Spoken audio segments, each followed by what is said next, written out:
I first got involved, I was a wrestling fan from the time I was a little kid.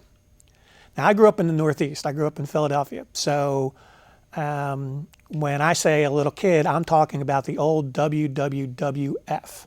When I first started watching wrestling as a kid, Bruno Sammartino was the champion the first time. My first experience at the NWA was as a kid and watching on midnights, on Wednesday nights, on this little UHF station in Philadelphia. All of a sudden, this thing came on. It was Championship Wrestling from Florida.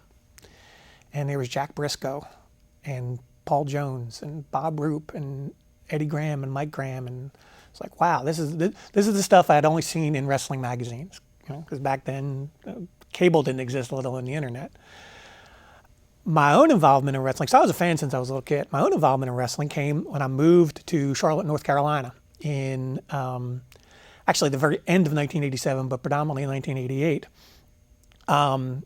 Went to work for a law firm in Charlotte that, as it turned out, represented Jim Crockett Promotions and the National Wrestling Alliance.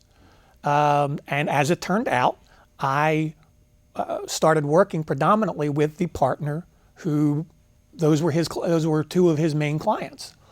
So when I started working as a lawyer in Charlotte, that's 80% of the law work I did in my first year as a lawyer was in some regard affiliated with wrestling, whether it was something for Jim Crockett Promotions like a licensing agreement, whether it was something for one of the guys, maybe they'd gotten a speeding ticket or whatever. Just the whole gamut of stuff.